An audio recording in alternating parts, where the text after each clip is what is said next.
Yung file na yon, yung Excel, pinadala ko kay Yusek Cathy Cabral sa DPWH. Sabi ko, Yusek, pakilagay mo kung sino yung district congressman. And then, binalik ko yung file kay Congressman J.J. Suarez, same file.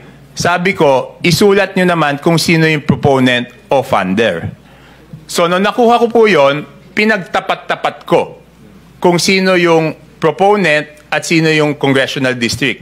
Dahil para sa akin po, Sen, Your Honor, kung hindi pareho yung proponent at hindi pareho yung congressional district, kaduda-duda, bakit ka congressman ka, bakit ka hihingi ng proyekto tapos hindi mo dadalin sa distrito mo? So, yun, pinagtapat-tapat ko yung Excel file tapos prinisinta ko doon sa Malacanang at a later date, April, checking ko lang kung yung phone ko kung ano April, ano yun. Tapos mas nagalit po si Presidente nung nakita niya yon. Sabi niya sa akin, ano bang pinagagagawa ng mga kasamahan mo sa Congress dito sa budget na to?